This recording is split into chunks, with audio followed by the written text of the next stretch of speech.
¿Qué tal? Muy buenas tardes. Mi nombre es Diana Gutiérrez Ávila, soy licenciada en Derecho y en esta ocasión me encargo de dos asignaturas. La primera asignatura, no importando el orden de los factores, claro, es la asignatura de Derecho Administrativo y la siguiente asignatura es la asignatura de Juicio de Amparo. Entonces, vamos a llevar más bien un curso eh, en donde pues vamos a estar constantemente 1 hora a la semana en clase virtual y evidentemente también vamos a estar trabajando en plataforma. Ya sabemos que el trabajo para los estudiantes en línea es a su propio ritmo. Entonces, respetando la situación de ustedes, sus trabajos, sus tareas, sus otras actividades profesionales, familiares, personales, bueno, pues vamos a tratar de darnos un espacio y de realizar las actividades que prácticamente son muy importantes, son la, el complemento de lo que vamos a estar revisando y además son parte de nuestra evaluación. Entonces, mi recomendación siempre es que hagamos nuestras tareas en tiempo, en forma, que no nos atrasemos, que no dejemos que se nos junten. Y bueno, si existe alguna duda, lo pueden hacer a través de la plataforma, a través de WhatsApp, sin mayor problema en los horarios establecidos o también en sesiones virtuales. Con muchísimo gusto se les va a atender y se les va a apoyar para resolver esa duda. Entonces, mi objetivo principalmente para con ustedes es que nos llevemos pues un aprendizaje significativo y pues que aprobemos evidentemente pues nuestra materia, ¿no? Para continuar con nuestros estudios y lograr un escalón más en el sistema educativo, en el nivel superior. Bueno, entonces, sin mayor preámbulo, pues voy a iniciar compartiéndoles un pequeño material que ya se encuentra dentro de nuestra plataforma. Voy a iniciar con derecho administrativo. Cabe señalar que vamos a estar viendo eh, solamente los temas más importantes de ambas materias en transmisiones semanales.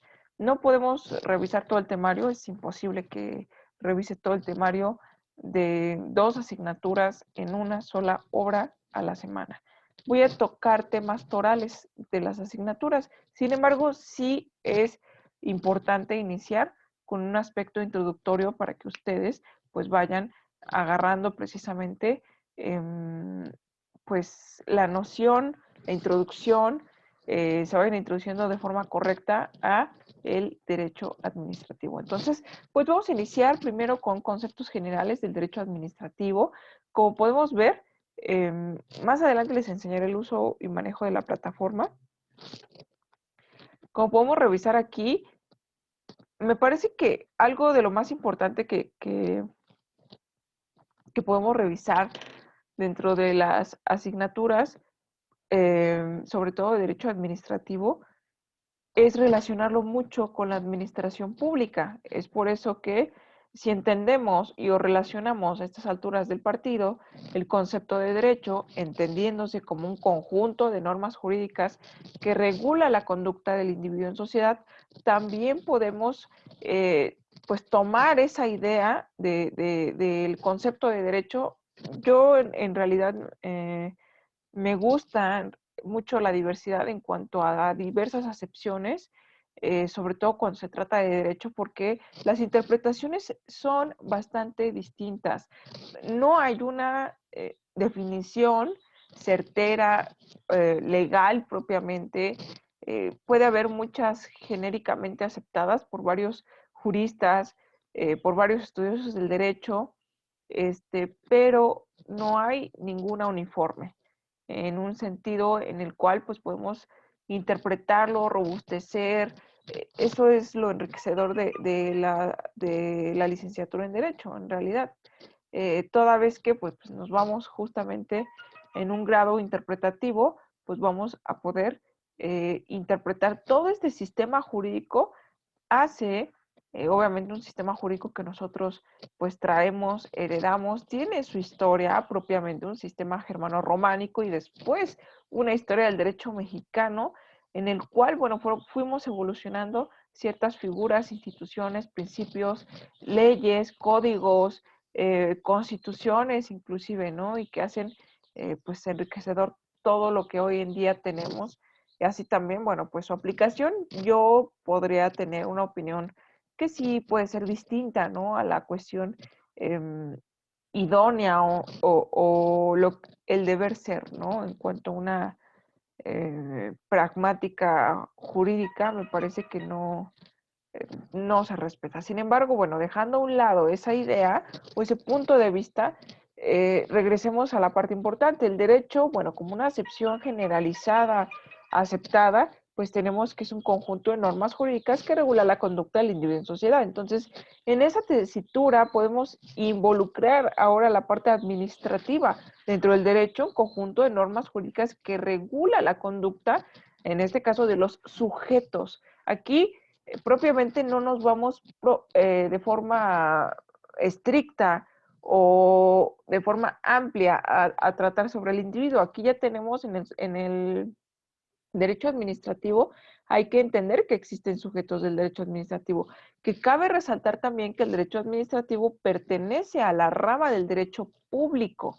Entonces, hay que empezar a ligar justamente la clasificación del derecho, el concepto del derecho y la administración pública, que es para mí muy esencial que nos quede bastante claro, porque el sistema administrativo es bastante grande, pero no hay que desviar la atención de lo que verdaderamente la tiene, que es comprender los conceptos generales que estamos revisando. Entonces, vamos a entender justamente el derecho administrativo, la administración pública, como bueno, aquí menciona justamente pues esta definición, abajito trae su referencia, que por administración pública se entiende generalmente aquella parte del poder ejecutivo a cuyo cargo está la responsabilidad de desarrollar la función administrativa.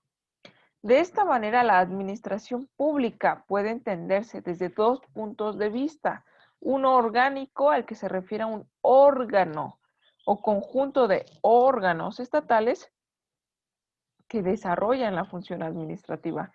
Y desde el punto de vista formal, tenemos formal y material, según el cual debe entenderse como la actividad que desempeña este órgano o conjunto de órganos. Entonces, dos enfoques, yo creo que súper relacionados, ¿no? Tenemos evidentemente un sistema orgánico cuya organización es enorme y que parte precisamente, si hemos escuchado con anterioridad, dentro de la Constitución Política de los Estados Unidos Mexicanos, misma que se divide en parte orgánica y parte dogmática. Seguramente sí lo hemos escuchado, seguramente sí, tal vez lo hemos investigado y nos queda sumamente claro. Entonces, nos vamos a enfocar a la parte orgánica que como podemos recordar, y si no recordar, bueno, pues investigar, visualizar y agarrar una constitución o descargar la constitución y poder revisar que la mayor parte de los artículos a los que se aboca, según los doctrinarios, según los juristas, la parte orgánica es mucho más amplia que la parte dogmática, lo cual no implica que sea más importante que la otra. En realidad, las dos son sumamente vitales para darle justamente esa naturaleza a una constitución como la nuestra, ¿no? Que tiene un alma, sí, robustecida, reformada de la Constitución de 1917, misma que por supuesto celebramos y o conmemoramos el 5 de febrero de cada año, ¿no? Pero bueno, entonces tenemos justamente que hay que entender a la administración pública como esos organismos públicos que más adelante vamos a empezar distinguirlos, a clasificarlos, a verificar su naturaleza jurídica.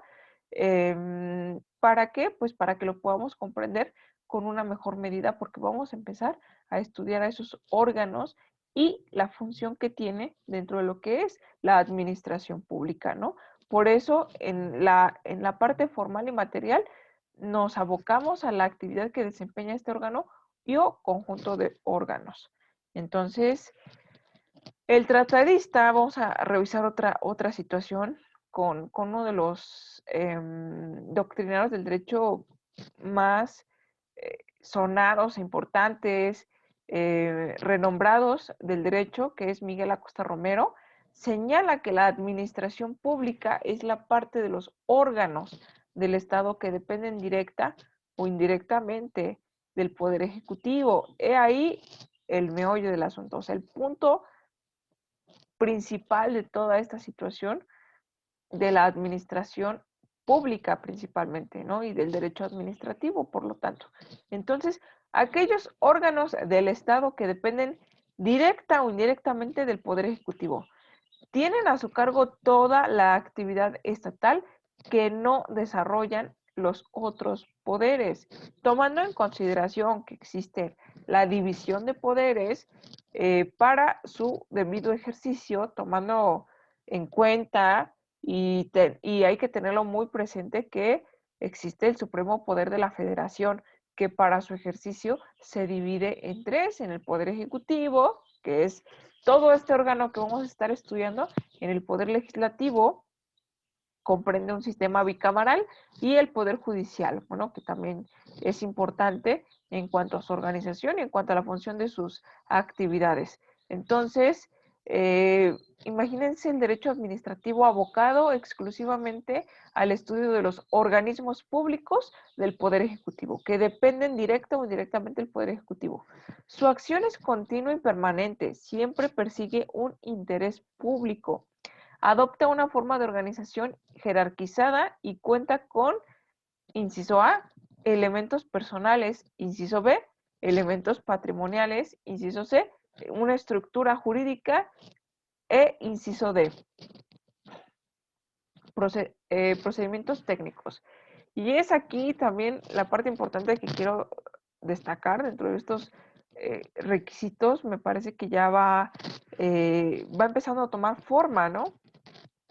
Todo este apartado estatal, la organización, el aparato del Estado es sumamente impresionante, que aquí tenemos evidentemente el elemento personal. Se trata de los servidores públicos, los elementos patrimoniales, pues evidentemente el recurso público, llámese económico, en realidad también bienes muebles, inmuebles, el patrimonio también del Estado. Tenemos una estructura jurídica que por supuesto son las bases legales y procedimientos técnicos. En este último punto, el único énfasis que quiero hacer es que si por favor podemos hacer una investigación entre la diferencia entre proceso y procedimiento. Dentro de lo que es el derecho administrativo, vamos a ver mucho sobre lo que son procedimientos. Entonces, mi intención es que nos quede sumamente claro la diferencia entre proceso y procedimiento. Entonces, eso se queda pendiente, eso se queda de tarea para que lo podamos revisar más adelante. Para el doctrinario emérito Gavino Fraga, también otro de los principales autores del derecho, menciona que la administración pública debe entenderse desde el punto de vista formal como el organismo público que ha recibido el poder político, la competencia y los medios necesarios para la satisfacción de los intereses generales, y que desde el punto de vista material es la actividad del organismo considerado en sus problemas de gestión, de existencia propia, tanto por sus relaciones como organismos semejantes con los particulares para asegurar la ejecución de su misión. Entonces, creo que este doctrinario Gavino Fraga hace un enriquecimiento respecto a lo que podemos entender como la administración pública. Entonces, desde el punto de vista formal, lo volvemos a analizar un poquito, menciona que es el organismo público que ha recibido poder político. Entonces, si ya estamos tomando palabras clave dentro de la definición de lo que puede ser la administración pública, sabemos muy bien que la política, en realidad la política persigue un bien en común, ¿no? Es algo que todas, me parece que todas las definiciones, al menos eso sería el deber ser, la parte ideal, ¿no? De toda conceptualización de un tema de legalidad, de justicia, es el bien común. Sobre todo sobre el bien particular, ¿no? Es decir, que sea mejor considerado, mejor valorado el bien común que el bien particular. Entonces, tenemos justamente el organismo público que ha recibido el poder político, la competencia y los medios necesarios para la satisfacción de los intereses generales. Entonces aquí tenemos prácticamente que persigue el bien común, ¿no? En otros términos, en otras palabras, pero eso es lo que nos indica. Y que desde el punto de vista material, la actividad de este organismo consideró en sus problemas de gestión, sí, tomando en consideración que siempre la administración pública va a presentar retos día a día, ¿no? Y de existencia propia en tanto sus relaciones como organismos semejantes, como algo más importante todavía que es con los particulares, para asegurar la ejecución de su misión. Entonces, aquí tenemos que existe una estrecha relación justamente entre los particulares y la administración pública. Rápidamente terminamos con esta diapositiva para pasar justamente al área introductoria del tema de juicio de amparo. No tenemos pues mucho tiempo en realidad. Tenemos las diferencias entre administración general y administración pública. Hay ocasiones en las que hay que tomar en consideración y tener bien claro que existe justamente la administración, por ejemplo, la administración de empresas. ¿Qué tiene que ver la administración de empresas con la administración pública? Entonces, es algo muy semejante, pero tiene, por supuesto, esencias totalmente distintas, ¿no? Muy semejante en el sentido de administrar, eh, evidentemente, pues estamos hablando de recursos, recursos humanos, recursos económicos, solamente que la parte económica vamos a dividirla y a tomarla en consideración y tener bastante claro que una parte es la economía privada y otra parte es la economía pública, lo que nos concierne a todos, incluyendo a los particulares, ¿no? Los particulares empresas, a los particulares personas físicas, en general, a todos. Entonces tenemos que la administración de forma bastante general, bastante amplia, tenemos en consideración que la administración es el género y la administración pública constituye una especie, ¿no? Es como si mencionáramos, ¿no? El género, los felinos. La especie, vamos a hablar de un puma, podemos hablar de pues los famosos michis, ¿no? Ya en un sentido pues más juguetón, para tomar en consideración cómo podemos decirlo como especie, ¿no? Eh, y tenemos muchos otros más, ¿no? León, jaguar, bueno, todos los pertenecientes a ese género felinos y a la especie ya en particular, ¿no? Número 2. Administración en general tiene un rango de aplicación en cualquier tipo de organización. Llámele empresa pública, pues, bueno, ustedes van a tal vez tratar de contradecir, ¿no? Como una empresa pública. Bueno, vamos a ver más adelante lo que son las paraestatales y vamos a entender que sí estamos hablando de una empresa. Eh, Obviamente empresa privada, asociaciones civiles que constituyen, por ejemplo, las fundaciones, ¿no? En el punto número 2, dentro del rango de la administración pública, tenemos que está vinculada con la función administrativa del Estado, ¿sale? Entonces, aquí tenemos pues una parte también importante, ¿no? La administración tiene un rango de aplicación, la administración en general, en cualquier tipo de organización. La administración pública, por el contrario, sí tiene una estrecha relación con la función del Estado. Como número 3 tenemos que la administración en general, el tamaño de sus estructuras y procedimientos es menor. Entonces, como punto número 3, dentro de la administración pública contamos que el tamaño de sus estructuras y procedimientos es mayor y más complejo. ¿Sale? Entonces, tenemos aquí obviamente una estructura, una gran estructura administrativa por parte de la administración pública y vamos a entenderla en cada uno de sus órdenes de gobierno, entendiéndose un orden de gobierno desde el federal, el local o estatal y el municipal. Entonces, como punto número 4, analizamos el número de personal es menor dentro de la administración, pues en general, ¿no? Y del otro lado, se trata de la administración pública, el número del personal generalmente es mayor. 5. Las precisiones del grupo se da en menor proporción, las presiones, perdón, de grupo se da en menor proporción, cuando el 5, dentro de lo que es la administración pública, las presiones de grupo se dan en mayor proporción.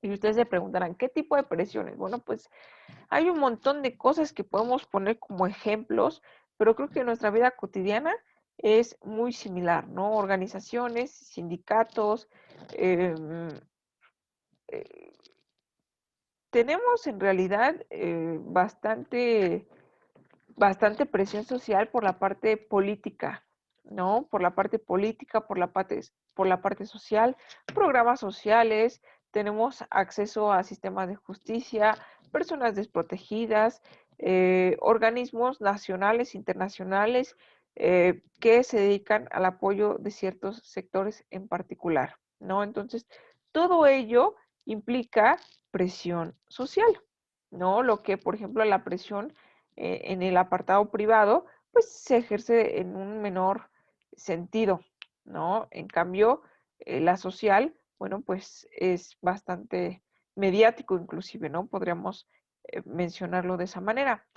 Como punto número 6 tenemos que predomina el ánimo de lucro y con ello la búsqueda de un interés particular, por supuesto, esto es dentro de una administración en general.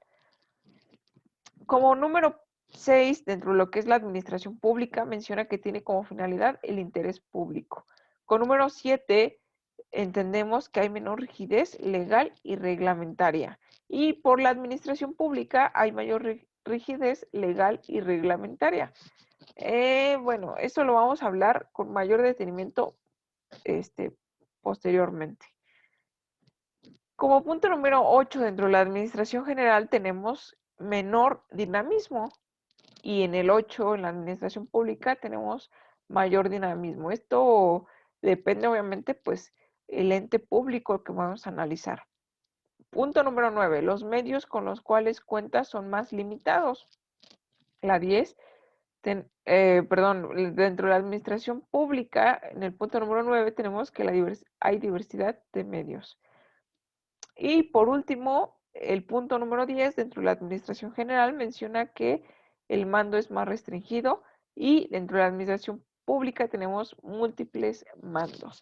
Entonces, esto tal vez por el momento no nos genere una situación bastante clara de lo que pretendo que profundicemos, pero vamos a verlo poco a poco de forma progresiva, efecto de que nos quede claro cada uno de estos puntos. Entonces, de igual manera, pues se queda pendiente el investigar la diferencia entre proceso y procedimiento, porque procedimiento vamos a llevar mucho en el tema del derecho administrativo, bastante vamos a estar viendo respecto a procedimientos, porque vamos a estar observando, ¿no? La forma de integrarse, la forma de conducirse y o actuar en un marco jurídico legal de las instituciones administrativas.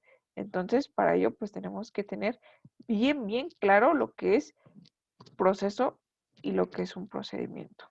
Entonces, para mayores dudas, si se generan o aportaciones, bueno, pues lo podemos hacer también a través de nuestra plataforma. Se va a aperturar semana con semana las actividades que vamos a ir llevando en ambas asignaturas.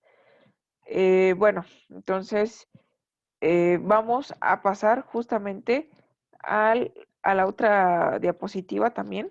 Para mí es importante que la podamos analizar también de forma conjunta. Eh, un segundito en lo que busco la diapositiva.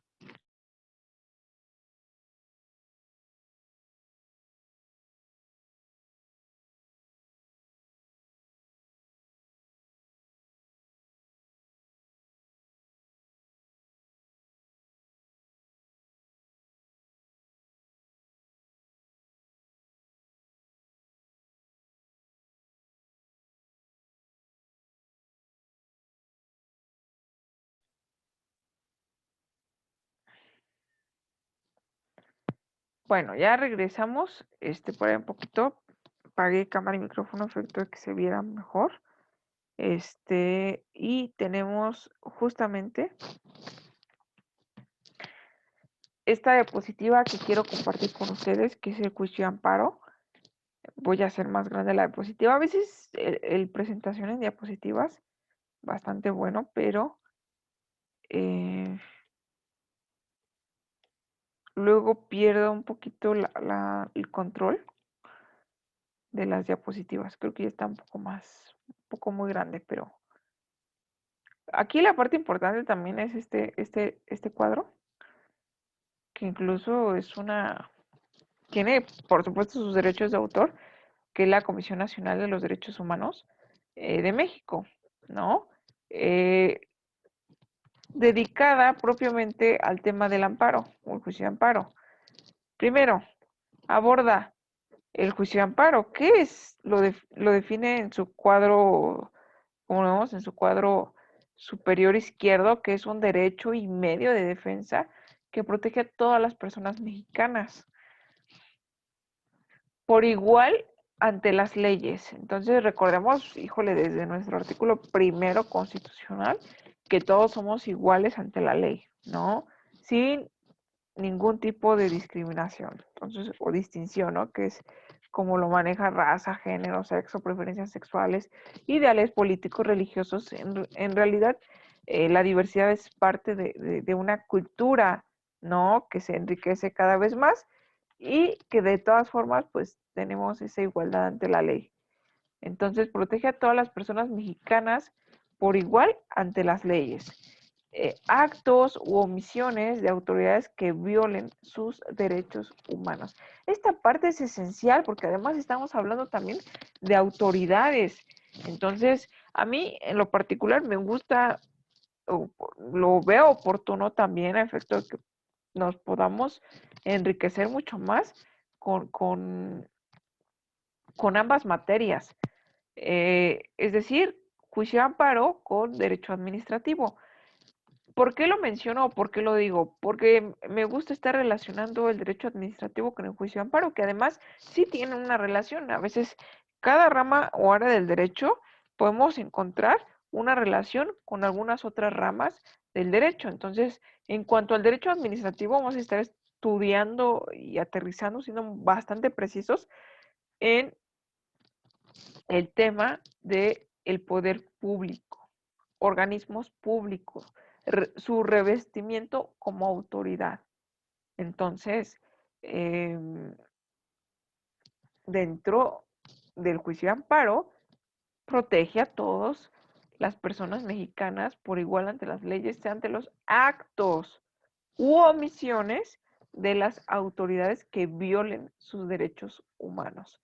Entonces, ese apartado es muy importante y no hay que perder el punto de vista y es ahí donde me agarro para poder enlazar ambas asignaturas.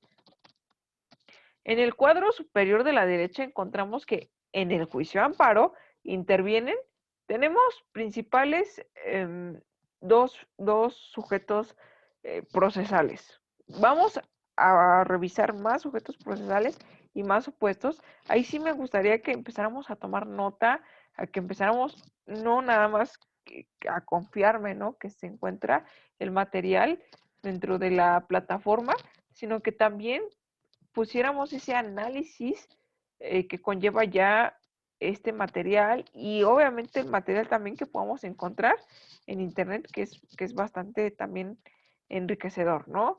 En él intervienen, en el juicio de amparo intervienen, número uno, el quejoso o quejosa. Persona que no es más que la persona afectada.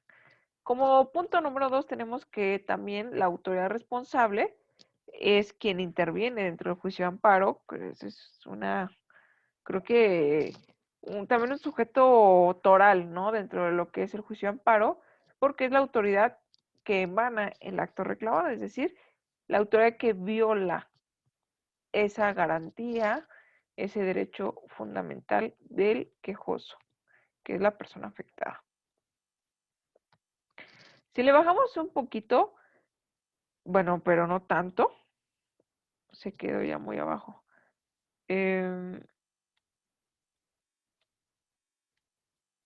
Ahí está. Bajarle sin que se cambie. Tenemos que en el recuadro número 3 del lado izquierdo, también color, un poquito color café, al tercero interesado, que es una figura también sumamente interesante. Les adelanto, dentro de un juicio, vamos a suponer, no en todos los juicios de amparos existe la figura del tercero interesado, pero en algunas otras sí. Voy a suponer que evidentemente dentro de un proceso legal de índole, vamos a llamarle civil, de la materia civil, sabemos que pertenece al derecho privado, tal vez ejerzo una acción civil contra de otra persona, vamos a suponer cumplimiento de contrato, ¿no? Se lleva a cabo ante un proceso judicial ordinario. Dentro de ese proceso judicial ordinario existen, obviamente, formalismos procesales que se lleva y que obviamente están predeterminados por la ley. De estos formalismos procesales, vamos a suponer que se desahogan las pruebas y se llega hasta un dictado de una sentencia, para no hacer el cuento más largo. Dentro de esa sentencia existe, evidentemente, puede existir una persona a la que no le favoreció la sentencia, una de las partes, y a la otra a la que sí le favoreció. Vamos a poner ese supuesto, ¿no? A la persona que le desfavorece la sentencia considera injusta la determinación judicial. Entonces, es posible, si la ley lo permite, en casos concretos, que pueda ejercer un recurso establecido en la ley. Se denominan como también como medios de impugnación, que puede impugnar esa sentencia. Entonces pasa a una segunda instancia. De esa segunda instancia, vamos a suponer, que estamos manejando esta temática a base de supuestos. Vamos a suponer que la sala confirma, es decir, la autoridad jerárquicamente superior al juez que conoció de ese juicio ordinario, dice, en efecto, se confirma la sentencia del juez de primera instancia.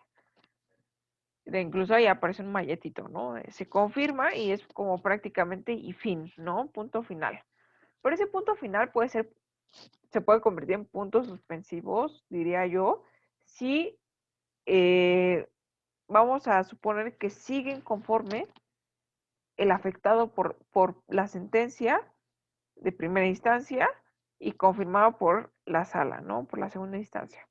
Siguen conforme, entonces ya no tiene otro juicio, otro medio de impugnación ordinario que pueda agotar y tiene que invocar el amparo. Obviamente existen dos vías, más adelante la vamos a ver, pero es importante que podamos entender, ¿no? Que invocó el juicio de amparo. Aquí es el punto medular, ¿no? La pieza clave. Invoca el juicio de amparo y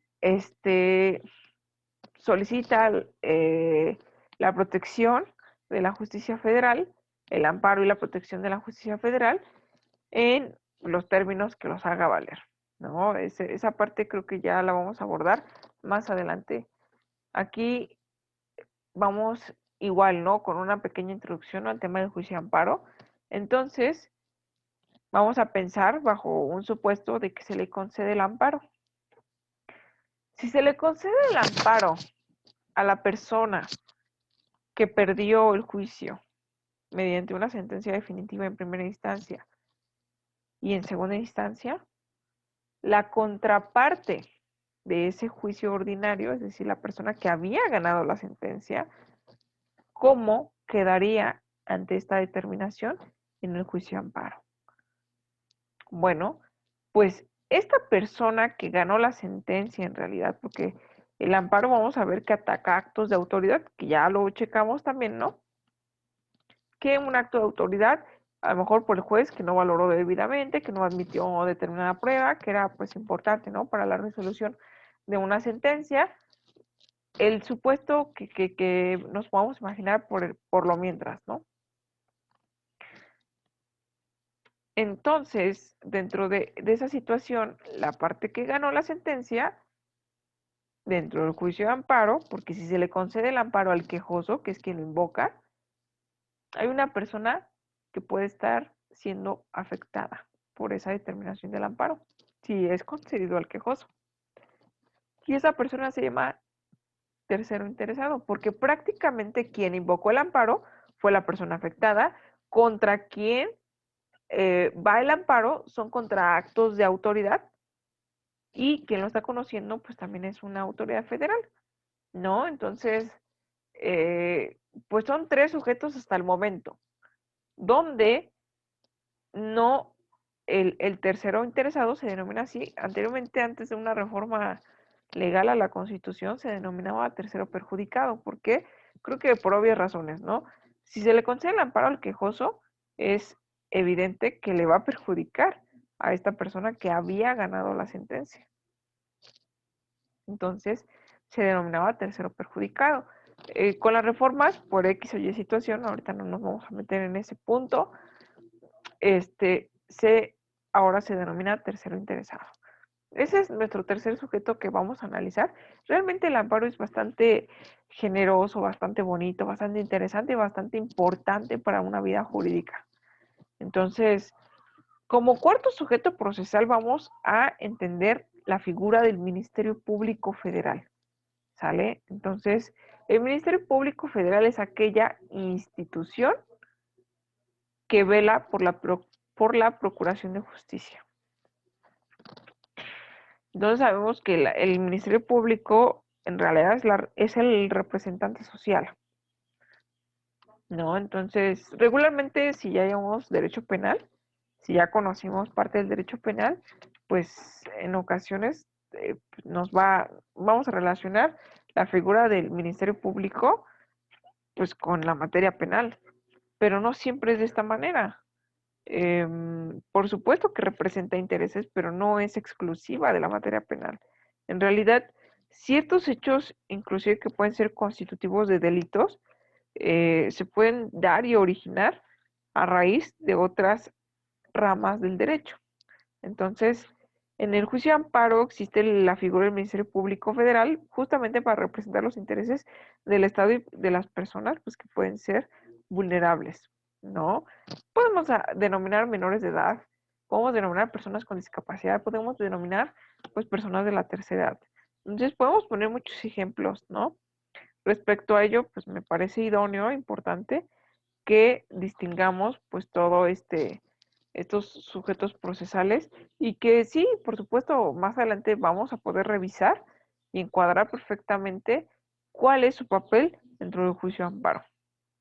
Entonces tenemos que el juicio de amparo tiene por objeto proteger de los abusos de autoridad por la vía legal y cualquiera, sin excepción, puede exigirlo. Y bueno, aquí incluso la recomendación final que es acércate a la CNDH, ¿no?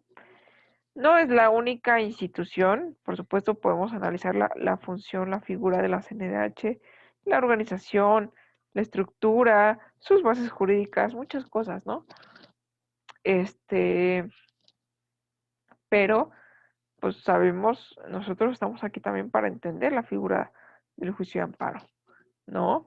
Y más adelante, bueno, pues poderlo incluso invocar para defender pues a nuestros representados, o incluso pues tener la noción de ello para saber contra qué procede, ¿no? Contra de un acto de autoridad, incluso no estamos exentos de que pues nos pueda ocurrir a nosotros, ¿no? De forma personal.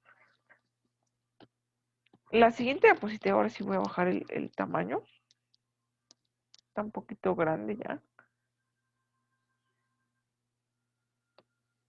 La siguiente diapositiva nos remite a la procedencia de juicio de amparo.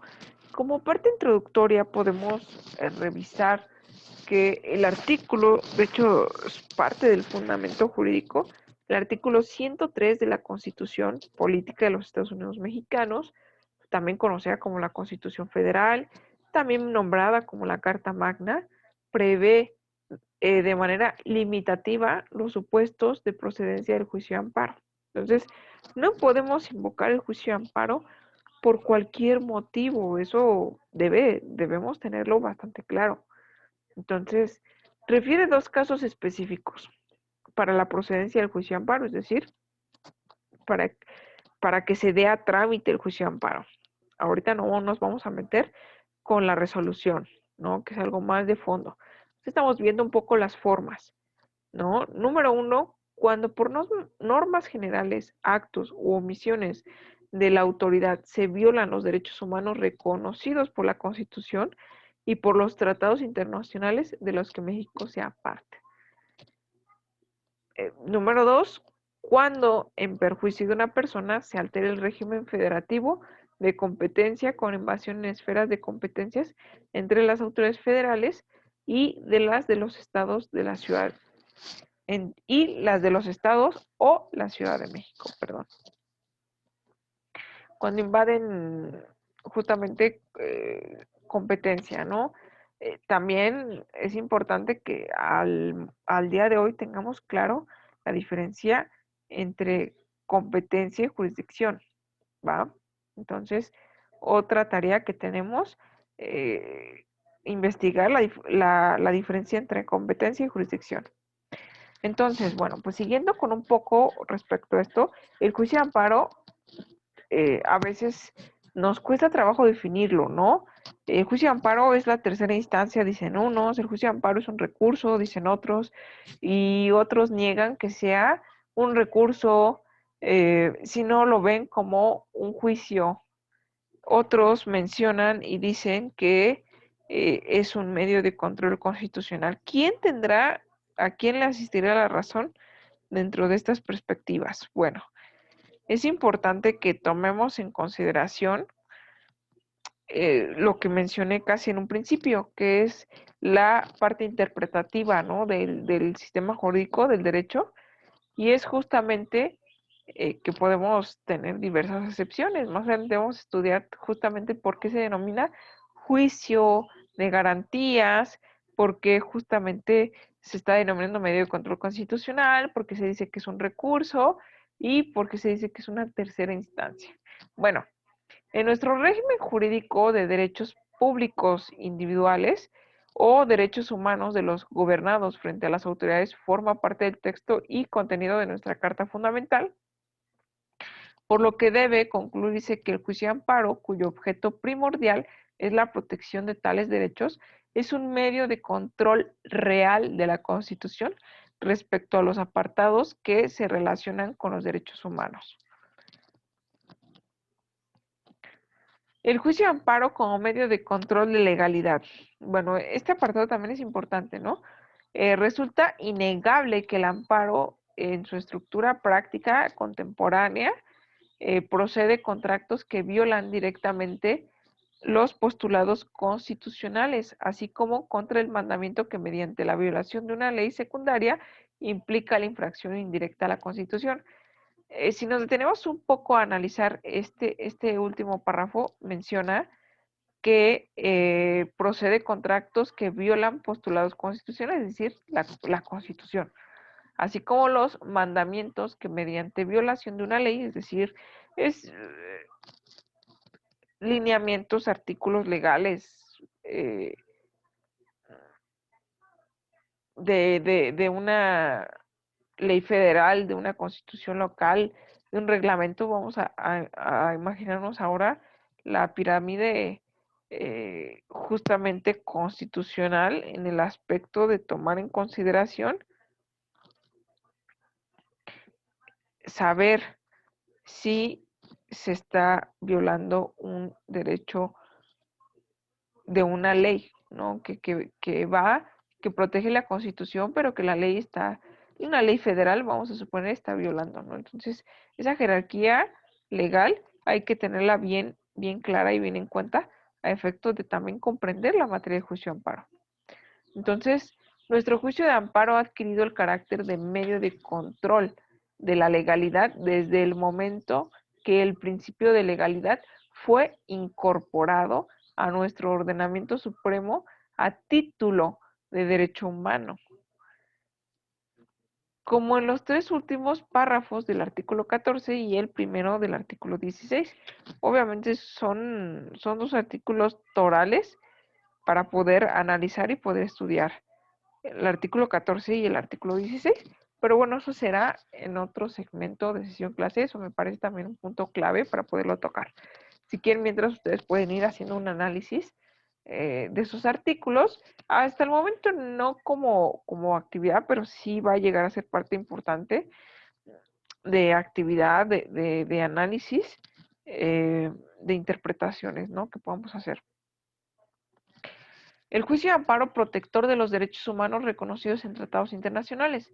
Entonces, no hay que cerrar la pauta que solamente la Constitución es la parte toral, mi fundamento principal dentro de lo que va a ser el juicio de amparo, sino también hay que abrir los caminos al tema de los derechos humanos reconocidos en tratados internacionales. Conforme al nuevo texto, y menciono nuevo texto porque hace alusión a la reforma que les comenté, de los artículos 1, 103, fracción primera de la Constitución Política de los Estados Unidos Mexicanas y 1, fracción 1 de la Ley de Amparo vigente, por medio del juicio de amparo también es factible proteger jurídicamente los derechos reconocidos en los tratados internacionales que nuestro país sea parte. Entonces, no todos los tratados internacionales aplican, solamente los que México, de los que México forma parte. ¿Y cuál es o por qué esa restricción o ese candadito que tenemos? Bueno, es importante porque tenemos también un principio de supremacía constitucional, en donde pues se entiende que la Constitución es la ley, pues la ley jerárquicamente superior en un estado, ¿no? En un estado mexicano, por ejemplo, territorio, población y gobierno en México, ¿no? La República Mexicana, y tomar en consideración que existen un montón de tratados internacionales, también hay que tomar en consideración que hay algunos de esos tratados internacionales de los que México no forma parte. Entonces, al no formar parte, tampoco se encuentra que sea una obligación tomar en consideración ese tratado internacional. Entonces, ahí va ese tip también o ese dato. Y nuestra diapositiva última que vamos a analizar el día de hoy es justamente el juicio de amparo contra actos de particulares. Mencioné en un principio, y eso es algo lógico, que va contra actos de autoridad. Entonces, incluso ustedes podrán decir, bueno, pero usted señaló que aquí lo relaciona con derecho administrativo toda vez que nos está hablando de un revestimiento por parte de una autoridad. Es correcto. Sin embargo, siempre vamos a encontrar pues esas excepciones al caso, ¿no? Entonces, juicio de amparo contra actos de particulares relacionado con el contenido del último párrafo del artículo primero de la ley de amparo que menciona con lo dispuesto en la fracción segunda del artículo 5, se concluye que nuestro juicio constitucional también es procedente contra actos de particulares. Este supuesto de procedencia no se da contra cualquier particular ni contra cualquier acto, sino solo de aquel que realice actos equivalentes a los de la autoridad y cuyas funciones estén determinadas por la propia autoridad. ¿Sale? Entonces, aquí hay bastante precisión respecto a actos que realicen particulares. ¿Va? Entonces, más adelante, pues vamos a ver ejemplos o a buscar ejemplos, ¿no? Como una actividad dentro de la plataforma, pero hasta el momento, de una parte introductoria, pues creo que este es lo que podemos revisar al momento de hoy. Más adelante vamos a analizar la vía directa, la vía indirecta, los requisitos de procedibilidad de una vía, de la otra, y bueno, a tratar de avanzar a efecto de que podamos trabajar ya en el fondo, ¿no?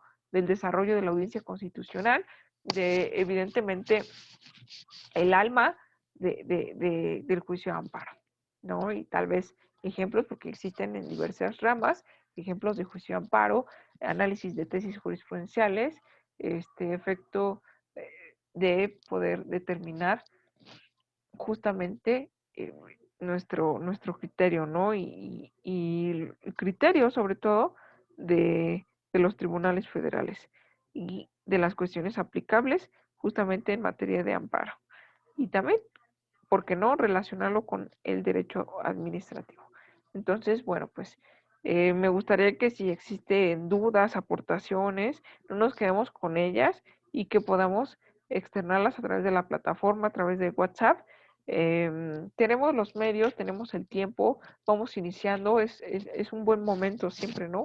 Inicio de año, inicio de nuevos propósitos, de realización de nuevos propósitos. Entonces, me gustaría que en esta ocasión, pues podamos ser participativos, que podamos generar justamente ese dinamismo dentro de las sesiones clase y no solamente dejar al profesor de monólogo, ¿no? Entonces, bueno, pues hasta aquí dejo la sesión clase del día de hoy. Les doy la bienvenida a un nuevo cuatrimestre. Me disculpo por no haber podido dar la clase en vivo en su momento, esta primera sesión clase, que hubiera sido muy importante darla, pero pues, por una causa de fuerza mayor me obligó a grabarla, pero la dejamos evidentemente pues para consulta de ustedes. Con mucho cariño les doy la bienvenida a un nuevo cuatrimestre, un nuevo año 2024 y bueno, pues mis mejores deseos para ustedes y sus cercanos. Bienvenidos estudiantes de Haller Online. Eh, Nos vamos a estar viendo aquí cada semana, cada miércoles principalmente a las 5 de la tarde con estas cápsulas de derecho administrativo y juicio de amparo. Entonces, excelentes restos de semana, fin de semana. Nos estamos viendo, cuídense mucho.